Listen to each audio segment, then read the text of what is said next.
As a direct-to-consumer e-commerce brand, your most valuable asset are the customers you already have in your email list. This is why so many brands start on Amazon or Etsy and then quickly move to Shopify so that they can own their customer data. However, one of the hardest skills to harness as a brand owner is how to make more money from the customers you already have. Think about this. If you never lost another customer and they only bought from you again and again and again, how much faster would your business grow? How much more profit would you have? How many more referrals would you get? How much more would you invest in improving the customer experience? How much more would you invest in developing new products? There could be so much value you're leaving on the table by not spending more time focusing on your customer experience. I want to give you an example. Starbucks is a company that obsesses over customer experience and lifetime value. And in the book Onward, How Starbucks Fought for Its Life Without Losing Its Soul, Howard Schultz breaks down the impact on their customer-centric turnaround that helped them identify that customers spend $14,000 over a 20-year period. So let's do some math here. If we take $14,000 lifetime value and divide it by 20 years, that makes $795 in sales per year. Now let's divide that by 12. That gives you $58.74 a month. Now, Starbucks reports around a 70% gross profit margin, meaning that each month they profit $41.12. Obviously, we don't quite know their acquisition cost, but let's assume it's $100. In 1 year, this would result in a 5.56 return on investment. And get this, in 20 years, it's a 98.69 return on investment. Now, imagine if Starbucks had to acquire a new customer for $100 every single time they want to make a sale. This would be pretty unsustainable. So why would you think it could be sustainable for you? And guess what? This doesn't even include the referrals or the referrals of those referrals. According to Harvard Business Review, it is anywhere from 5 to 25 times cheaper to retain an existing customer than acquire a new one.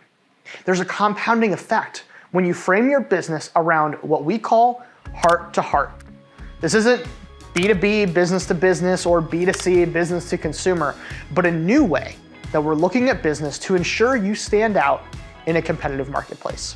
Having a heart-to-heart business means you value experiences over transactions. In 2020 and 2021, everyone and their mother started e-commerce stores. Now, they're a dime a dozen, and consumers are less likely to buy from any old Joe Schmo store. Shopify stores rose from 1 million pre-2020 to over 4.5 million in 2023. Consumers value buying from a brand, not just some old store. But here's the thing, this takes a lot of work and there's more competition now than ever. But you're in business for the long haul. You shouldn't shy away from the hard stuff. Listening actively to your customers, showing empathy, be transparent and honest, personalize the way that you do business, and obsess over the small stuff. These are the things that you can do as a business owner that prioritizes experiences over a transaction. But I want to share with you an example of a brand that does this more masterfully than any other, the Walt Disney Company.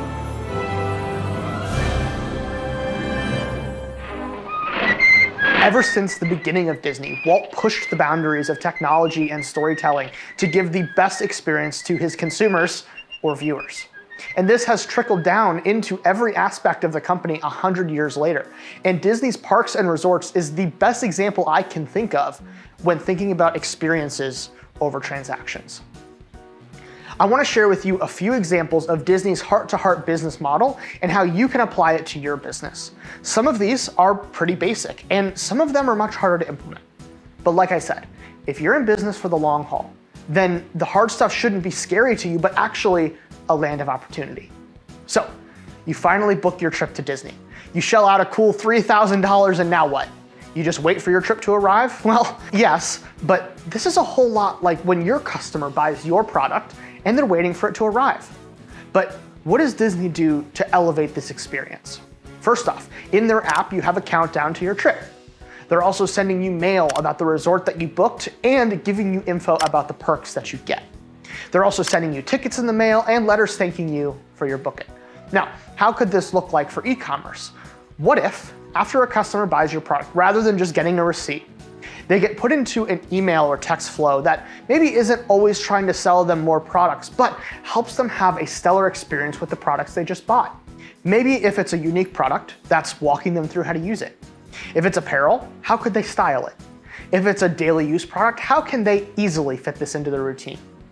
This is the kind of stuff that will make you stand out against any of your competitors, and it will make a customer excited to come back and buy from you again.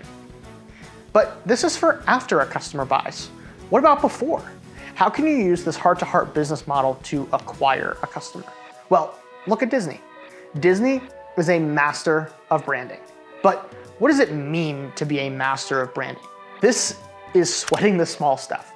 This is making sure that everything ties together seamlessly. And in the case of Disney, this is making sure that no rock is left unsculpted in a park. I love this example. In May of 2019, Disney opened Star Wars Galaxy's Edge. This land is full of tons of detail. One in particular I love so much, and this is when they were building the land, they wanted to include tracks in the concrete of R2-D2. So they got the original R2-D2 tires, created moldings of it, and put it in the concrete of the land. This is something that maybe no one would notice, but it's that extra detail that goes so far. What could something like this look like for your website? Let your branding flow through your website. If you're a fun brand, include fun messaging. If you're a serious brand, make it feel luxury and premium. Adding icons, imagery, and messaging that represent your brand makes your website feel like an experience rather than a transaction. Take a look at magicspoon.com for a beautiful example of branding flowing through a site. This is an example of a buying experience. Lastly, I want to talk about how Disney personalizes their business. They put a heavy emphasis on making you not feel like a number while you're on your vacation. And this is a tricky thing to do when you're surrounded by 55,000 individual guests each day. Disney intentionally designs experiences and attractions that are focused on individuals. Whether it's flying the Millennium Falcon with your friends and family, meeting characters in a meet and greet, or even just incredibly friendly and personable cast members. No matter where you go on Disney property, you are not far away from an individual experience. But in the age of the internet, how do you bring this to your customers? We like to use tools like Bonjoro to send personalized videos to customers after they buy. Maybe consider calling people that add to cart and don't buy. Not necessarily to push them into buying, but to see if there's any questions you could answer. In 2018, Epsilon conducted a study where they found that 80% of consumers are more likely to buy from a brand when a personalized experience is offered. And according to Segment, 71% of customers feel frustrated when a shopping experience is impersonal. Something as simple as a small gift or a letter in each order can go a long way. Now, this is actually something that we started doing here at the Ecommerce Alley. Anytime a brand joins our coaching program, we go out of our way to send a personalized letter to them. And this is handwritten by the team member that they were connected with before joining the program, and then we all sign it as a team. It's a really small thing, but it goes a long way for a market that's pretty competitive and one that's pretty impersonal because it's all online. Now, you can take this really far, like Sweetwater for an example. It's a website that sells tons of audio equipment.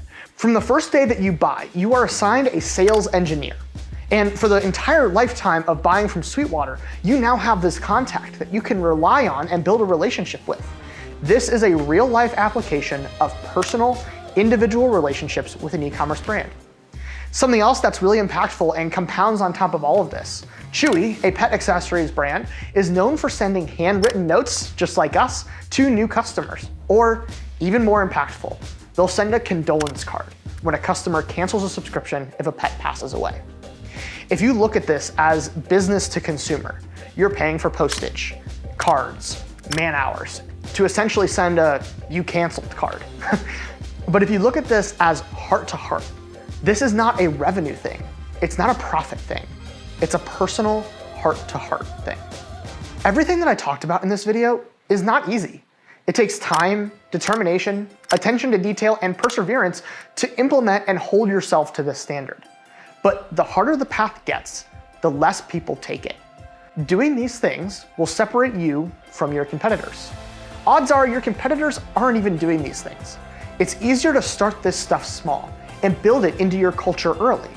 By focusing your brand on heart-to-heart rather than business to consumer, you will drastically increase your likelihood of people buying from you again. Now, granted, a good retargeting campaign and maybe some email flows will help with this, but if you don't build this foundation of heart-to-heart, great ads and email can't get people to buy again if they had a bad or non-standout experience. If you already have a great retargeting campaign or email flows that produce revenue, imagine if you stacked everything I talked about on top of that. It would catapult you ahead of your competitors so fast, they'd be questioning where the heck you came from. But all you did was focus on heart-to-heart business.